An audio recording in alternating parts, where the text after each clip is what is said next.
তারপর অর্ধপ্রলয়, প্রলয়, কল্পপ্রলয়েও সেই আত্মারা নিচে চলে যায়। কল্পপ্রলয়েও আত্মা যখন পুরো বিষ্ণু সূর্যে প্রবেশ করে 12 সূর্যের রশ্মি করে, তখন সব 3 লোক নিচে, 7 পাতাল লোক, 55 কোটি নরক সব কিছু জ্বালিয়ে ভস্ম করে। কেবল তো আত্মা তো বাঁচে। কলি, চাই কলি মানে চাই অসুরদের হোক, দেবতাদের হোক। তো প্রত্যেকবার এরা কলি যুগে এসে যায়, নিচে থেকে পাতাল লোক থেকে উপরে চলে আসে, আর তারপর মানুষ হয়ে যায়। মানুষের প্রভাব তমপ্রধান কলিযুগের, অসুরদের প্রভাব তমপ্রধান হয়, কামী, ক্রোধে, লোভী হয়। আর ফির তারা ভয়ঙ্কর নেগেটিভ বায়ুমণ্ডল বানায়। তো দেবতা অসুর, সব অসুর পৃথিবীতে যারাই রয়েছে, তো কলিযুগের প্রভাবেই হয়। তারপর বিনাশ হয়, কলিযুগের বিনাশ হয় শঙ্কর দ্বারা বিনাশ। শঙ্কর নিজের 3য় নেত্র খুলে অগ্নির তাণ্ডব করে, পুরো পৃথিবীতে জ্বালিয়ে ভস্ম করে দেয়। তো প্রত্যেক 4 যুগের পরে এক কলিযুগ আসে। কলিযুগে এই কলি পুরুষের অনেক রূপ মানুষ রূপে আসে। তারপর পরবর্তীতে এরা পাতাল লোকে চলে যায়।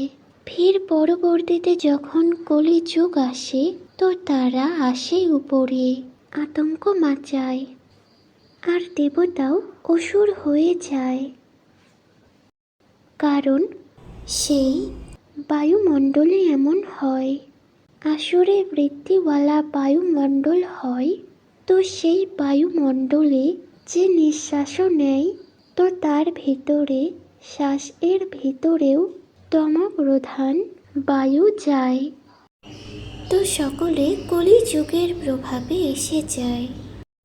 এই জন্য এই এক কলি তো ব্রহ্মা এক কলি কালপুরুষকে বানালেন, কলিকে বানালেন।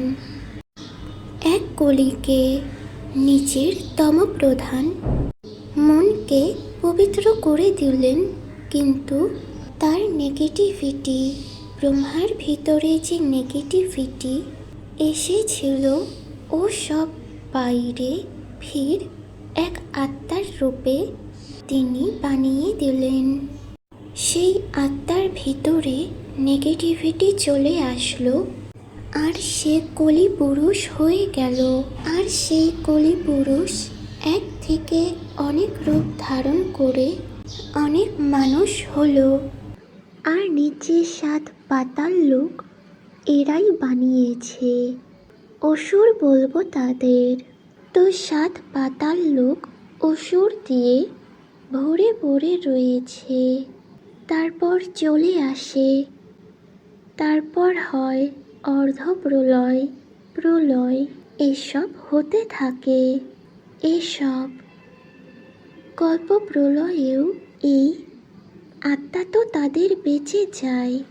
দেবতা আর অসুরদের যে কোনো আত্মা হলে বেঁচে যায়।